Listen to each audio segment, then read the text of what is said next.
Lower than it's been in decades. If it drops much lower, the DWR will shut off the hydro turbines at the Hyatt Power Plant.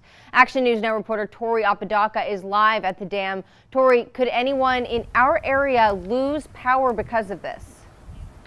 Well, the power generated is actually going back into the state electric grid. So if this plant here behind me were to shut off, it would not directly impact people living nearby. But the extremely low lake levels are still causing a lot of concern. It's kind of scary. And what do we do? Janine Krejci remembers a time when the lake did not look this empty. You could go and you would sit underneath the trees there where it was flat, and the water was right there. Now, the fourth largest hydroelectric producer statewide, the Edward Hyatt Power Plant, might need to shut down due to low water levels. It would be the first time ever. In the previous two droughts, the one of 1977 and the one in 2014-2015, we were able to maintain lake levels high enough so that there was some minimal generation at the facility.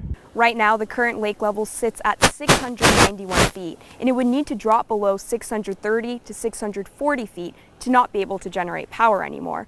But hydros are not the only way that we do get power. We have a whole quiver of power generation. We have natural gas-fired power plants, a nuclear plant, solar, wind, biomass, and of course hydropower.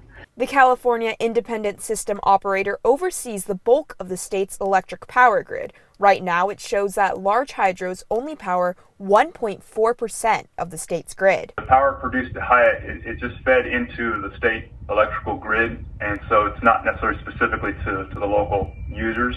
But not all hydroplanes are at risk with this dry year. By saving that water in our reservoirs and releasing it, so we can utilize it during the peak periods, we can, help the state meet its goals of, when power demand is high, and it means a better value for our customers.